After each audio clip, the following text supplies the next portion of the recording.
भारत में नुपुर शर्मा कभी कोई अगर एक बयान उठा कर दे देती है तो दुनिया भर के मुस्लिम देश उसका विरोध करते हैं। गल्फ कंट्री के विरोध के बाद भारत सरकार या फिर बीजेपी को नुपुर शर्मा को बाहर का रास्ता दिखाया जाता है।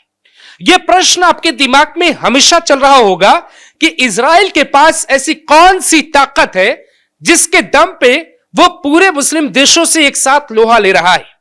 ना तो फिलिस्तीन पे रहम खाता है और ना ही लेबनान में जब पेजर अटैक की बात आती है तो खामोश रहता है। हिजबुल्लाह के चीफ को मारना हो या हमास के चीफ पर टारगेट लगाना हो, हर जगह इजराइल की कामयाबी के पीछे की वजह क्या है और इजराइल का जो रोल मॉडल है क्या वो हिंदुस्तान में भी आ सकता है? क्या हिंदुस्तान भी अपने मोस्ट वांटेड जितने भी बड़े दुश्मन हैं उन पे निशाना लगा सकता है? क्या भारत में मोदी सरकार भी मोहम्मद हाफिज को टारगेट कर सकती है? क्या भारत दाऊद इब्राहिम पे निशाना लगा सकता है? इन तमाम बातों को आप तभी समझ पाएंगे जब आप यह समझेंगे कि इजराइल का जो रोल मॉडल है आखिर वो क्यों हिट है। 57 मुस्लिम देश मिलकर भी इजराइल को खामोश न तो कर पा रहे हैं, शायद जब आप सुनेंगे कहानी तो आपको लगेगा कि वो कर भी नहीं पाएंगे क्योंकि इजराइल के पास बहुत पावर है। हम आपको यही समझाने की कोशिश करेंगे और हमारे सहयोगी संदीप शर्मा हमारे साथ है।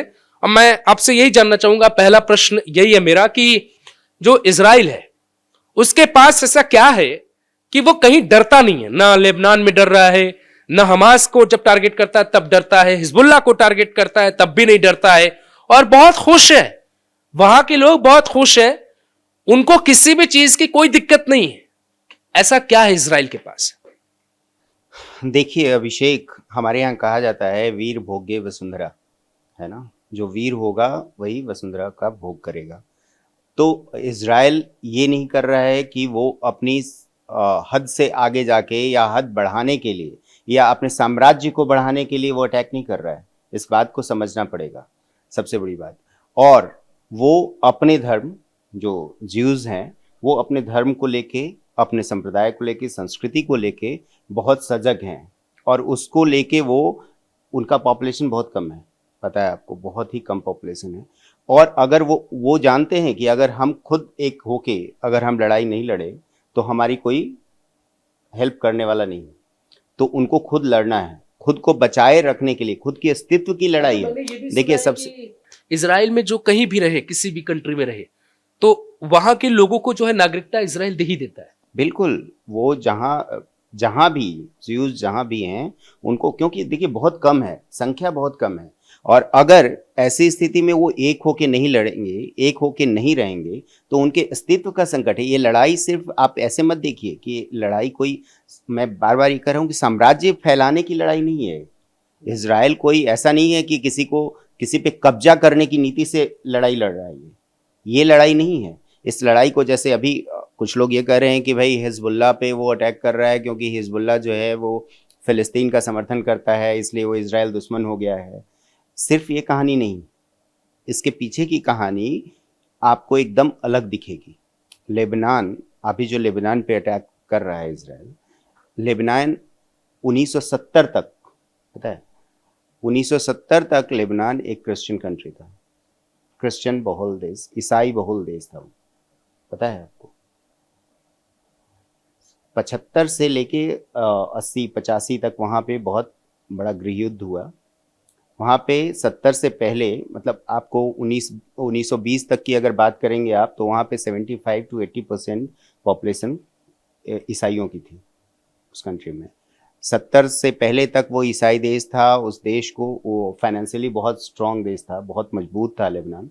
उसको स्विट्जरलैंड ऑफ मिडिल ईस्ट भी कहा जाता था, पता है आपको। यह वहाँ इतना खूबसूरत है कि उसको स्विट्जरलैंड ऑफ मिडिल ईस्ट भी कहा जाता था लेबनान को। वहाँ टूरिस्ट इतने आते थे कि बेरूत, जो जगह अभी जहाँ पे वो अटैक हो रहा है, जो बॉर्डर लगा हुआ है आपका इजराइल के साथ, जहाँ से ये कहा जा रहा था कि बेरूत में उसने, हिजबुल्लाह ने बहुत सारे रेजिडेंशियल इलाकों में, बॉर्डर इलाकों में, रेजिडेंशियल घरों में ले लिया। वही समझने की कोशिश करिए। इजराइल, यही मैं बार बार बोल रहा हूँ कि इजराइल जो है ये अपने अस्तित्व की लड़ाई लड़ रहा है, साम्राज्य की नहीं। साम्राज्य फैलाने की लड़ाई नहीं है ये। जैसा इस्लाम में देखा गया है, मुगलों में देखा गया है कि वो लगातार अपना साम्राज्य फैलाने के लिए लड़ते हैं। आज 57 देश जो हो गया है मुस्लिम कंट्रीज, ये इसी तरह से हुआ है। लेबनान अब मुस्लिम कंट्री है। 1970 तक एक ईसाई देश था, अब मुस्लिम कंट्री है। कैसे बताइए?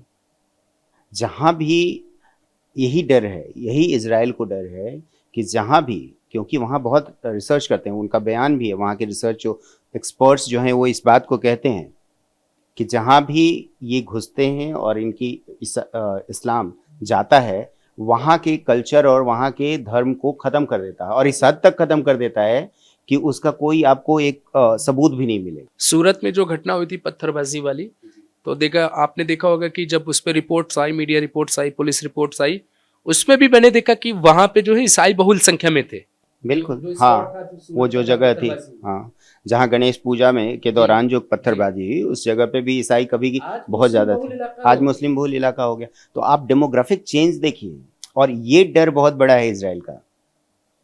एक फिलिस्तीन की लड़ाई नहीं है वो, ये नहीं वो फिलिस्तीनियों, वो कोई किसी, अभी लेबनान में अटैक से पहले नेतान्याहू खुद आए, वीडियो बनाया उन्होंने और बोला, अपील की, हाथ जोड़कर अपील किया उन्होंने वहाँ के लोगों से कि देखिए हमारे आपसे कोई दुश्मनी नहीं है ना, हिजबुल्ला से दुश्मनी है और हिजबुल्ला को ख़त्म करना है, क्योंकि हिजबुल्ला का मकसद वही था, सिर्फ अटैक मकसद नहीं है। हिजबुल्ला या जितने भी आप जानते होंगे, हम लोग देख रहे हैं, हम लोग, भारत भी इससे अछूता नहीं है, भारत झेल रहा है। जो आप बांग्लादेश में अभी देख रहे हैं, क्लरिक्स जो हैं या जाकिर नायक जैसे लोग हैं, ये लोग क्या कर रहे हैं? नहीं, मैं बहुत मीडिया रिपोर्ट्स में भी देख रहा था कि भारत, जैसे कि जब नेतन्याहू ने जब अटैक किया लेबनान में हिजबुल्ला चीफ पर, तो अमेरिका और भारत को उन्होंने मैसेज भेजा था। तो भारत क्यों नहीं मैसेज भेज सकता इजराइल को, अमेरिका को कि हाँ भाई ठोकेंगे, हम भी ठोकेंगे हाफिज को? देखिए, यही बात मैं कह रहा हूँ। भारत कब पावरफुल हुआ, कब आपको बहुत गर्व से और भारतीय लोग बोलने लगे, कब बोलने लगे? जब आप घुस के मारे, सर्जिकल स्ट्राइक किया। आज जो छाती चौड़ी करके कब आप बात कर रहे हैं? तो ये करना चाहिए था। पिछले 70 सालों में ऐसा कुछ नहीं हुआ था भारत में, इसलिए भारत जो है वो दबा दबा था। आज जब आप घुस के मारे हैं तो आपकी ताकत को दुनिया पहचान रही है, दुनिया भी ये कह रही है कोई कि भारत एक शक्तिशाली देश है, क्योंकि आप अपनी लड़ाई खुद लड़ रहे हैं, आप यूएन में जाके गिड़गिड़ा नहीं रहे हैं। अब समझ रहे हैं? तो आपको ये करना पड़ेगा। भारत ने भी ये अप्रोच अपनाया है, ये नीति अपनाई है, लेकिन भारत भी देखिए, और भारत के साथ भी सेम है, भारत कभी भी साम्राज्यवाद फैलाने की बात नहीं करता है। लेकिन अगर आप हमारी सीमा के अंदर हमें अगर धमकाओगे, है ना, हमारे धर्म पे उंगली उठाओगे, हमारी संस्कृति पे उंगली उठाओगे, तो आपको उठना होगा। अगर नहीं उठोगे तो दुनिया आपका साथ नहीं देगी। आप नहीं खड़े होगे तो कोई और नहीं साथ देगा। आपको खड़ा होना होगा, आपको अपनी लड़ाई लड़नी होगी, और आप जब लड़ेंगे तो दुनिया भी आपको उसी नज़र से देखना शुरू कर देगी। आज इजराइल इतना छोटा होते हुए भी क्यों इतना पावरफुल बना हुआ है? क्यों लोग उसकी इज्जत कर रहे हैं? क्यों उसको लोग कह रहे हैं, कुछ उंगली नहीं उठा रहे हैं? क्योंकि देखिए, वो अपना फैला नहीं रहा है, वो अपने अस्तित्व की लड़ाई लड़ रहा है। भाई, उसको बचना है ना।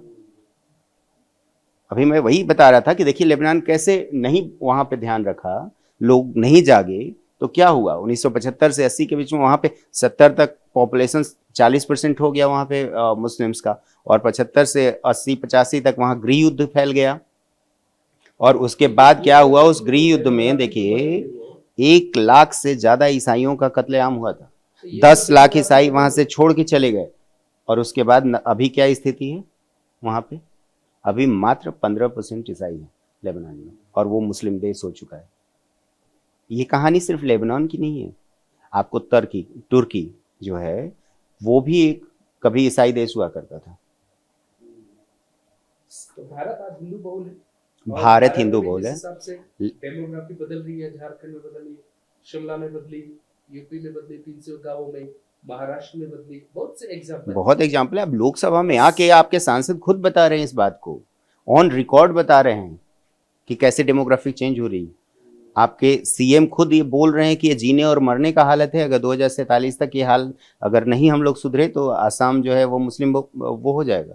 सुनवा देते हैं सांसद का बयान। सुनिए पार्लियामेंट के भीतर कैसे बीजेपी के सांसद ने डेमोग्राफी बदलने का मुद्दा जब उठाया तो बवाल मच गया। हंसने की बात करते हैं, दलितों की बात करते हैं, पिछड़ों की बात करते हैं, आदिवासी को बचाने की बात करते हैं। और सारे सरकारों की नीतियां, चाहे केंद्र सरकार हो चाहे राज्य सरकार हो, कहीं किसी की भी सरकार हो, उसका एकमात्र लक्ष्य यही है कि समाज के अंतिम व्यक्ति तक पहुंचना है। मैं जिस राज्य से आता हूं अध्यक्ष महोदय, संथाल परगना एरिया से, जब संथाल परगना बिहार से अलग हुआ झारखंड, तो 2000 में आदिवासियों का पॉपुलेशन हमारे यहाँ संथाल परगना में 36% था और आज आदिवासियों का पॉपुलेशन 26% है। 10% आदिवासी कहाँ गायब हो गए, कहाँ खो गए?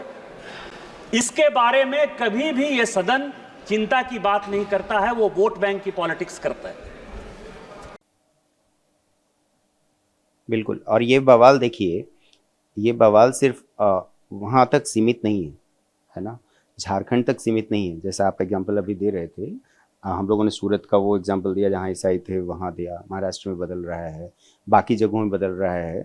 कैसे कैसे डेमोग्राफिक, यूपी में कई गांव जो हो गए हैं वो मुस्लिम बहुल गांव हो गए हैं, और ख़ास करके बॉर्डर एरियाज़ जो भी हैं, नेपाल के सटे हुए तराई क्षेत्र, क्योंकि वहाँ बहुत आराम से वो घुसते हैं, रहते हैं। आपने खबर भी देखी अभी कैसे लोग नाम बदल बदल के आ रहे हैं, हिंदू नाम रख के पासपोर्ट बना ले रहे हैं भारत में। तो भारत को भी बहुत सचेत रहने की ज़रूरत है। आप रिसर्च देखिए, अगर इतिहास देखेंगे तो अखंड भारत जो लोग बोलते हैं, भारत जो जम्बू द्वीप था जो कहा जाता था, उसमें कौन कौन से देश थे? इंडोनेशिया, मलेशिया, मालदीव, आपका अफ़गानिस्तान, पाकिस्तान। सब अफ़गानिस्तान में हिंदू राजा हुआ करते थे, हिंदू प्रदेश था। पाकिस्तान हिंदुओं के अंदर था, पूरा गांधार था। यहाँ पे जो आपका पाकिस्तान में यूनिवर्सिटी थी हमारी, कौन सी यूनिवर्सिटी थी मैं भूल रहा हूँ नाम। मतलब ये सारे हिंदू, बांग्लादेश, म्यांमार, कितने जगह हिंदू थे, अभी वो सिमट के कितने आ गए हैं आप। तो ये डेमोग्राफिक चेंजेस ऑलरेडी हो रहा है, इसको समझना होगा। ऑलरेडी हम लोग सिमट चुके हैं ना, और अब अगर नहीं जागे तो फिर वो खत्म होते देर नहीं लगेगी, क्योंकि अभी भारत अपने दुश्मनों पर क्या कर रहा है, ये भी तो लोग जानना चाहेंगे ना, कि भारत क्या कर रहा है। मतलब भारत का तो सबसे बड़ा दुश्मन पाकिस्तान है, और पाकिस्तान में बैठे आतंकवादी है जो भारत पर निशाना लगा रहे हैं। एक आतंकवादी कहता है कि ट्रेन जिहाद कर दो, एक आतंकवादी है वो अलग प्रोपेगेंडा रचता है, एक है वो अलग अलग स्लीपर सेल्स को एक्टिवेट कर रहा है। तो इनको भारत इन पर क्या कर रहा है? देखिए, भारत की जो गवर्नमेंट है वो तो अपना जो कर रही है सारा कुछ वो कर ही रही है, लेकिन यहाँ के लोगों को भी जागना पड़ेगा, यहाँ की जनता को भी ये समझना पड़ेगा कि क्या खेल चल रहा है। विरोधी पार्टियां जो हैं वो वोट के लालच में कुछ भी कर देती हैं, किसी का भी साथ देने को तैयार हैं, इसको समझना होगा। इजराइल में ये समझ है लोगों को, इजराइल और भारत में ये बेसिक अंतर है। अभी देखिए, इजराइल के लोग चाहे वो अमेरिका में हों, चाहे इंग्लैंड में हों, चाहे कहीं भी हों, वो अभी साथ खड़े हैं। कई लोग मतलब छुट्टियां ले लेके काम छोड़ के इजराइल आ गए हैं लड़ाई करने के लिए। भारत के लोगों को भी ये करना होगा अगर अपने अस्तित्व को बचाना है। अभी ये नहीं समझ अगर आ रही है बात, तो ये समझना बहुत ज़रूरी है कि आपको अपने अस्तित्व की लड़ाई खुद लड़नी पड़ेगी। और जाहिर तौर पे दुनिया भर के तमाम जो आप इतिहास उठाकर जब देखेंगे दर्शकों, तो आपको देखने को मिलेगा कि कोई भी जब क्रांति छेड़ी जाती है तो उसमें एक बहुत वक्त लगता है।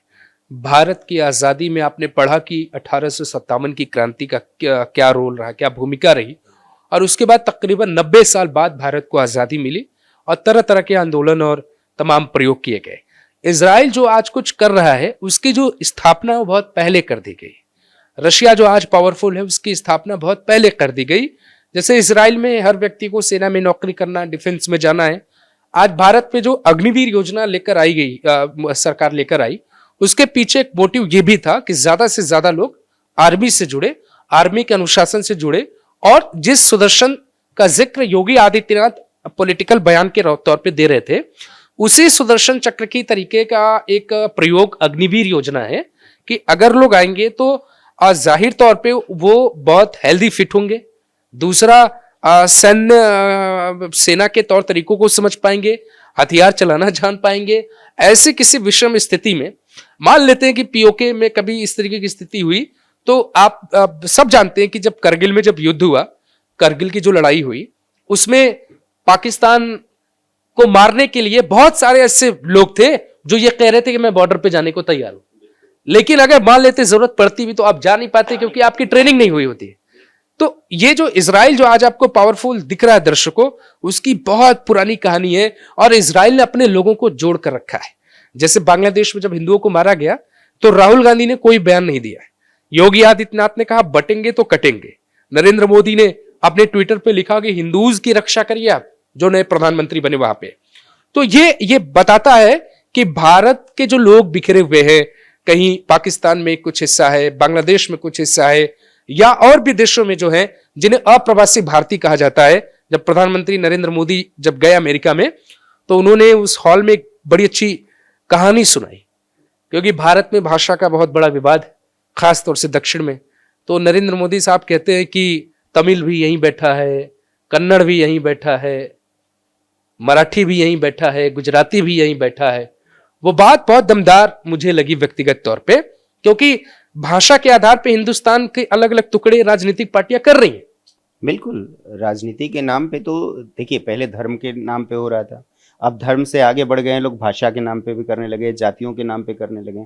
तो इन सब से ही ऊपर उठना होगा, आपको एक देश एक धर्म के रूप में एक साथ खड़ा होना पड़ेगा, तभी आप अपने आप को बचा पाएंगे।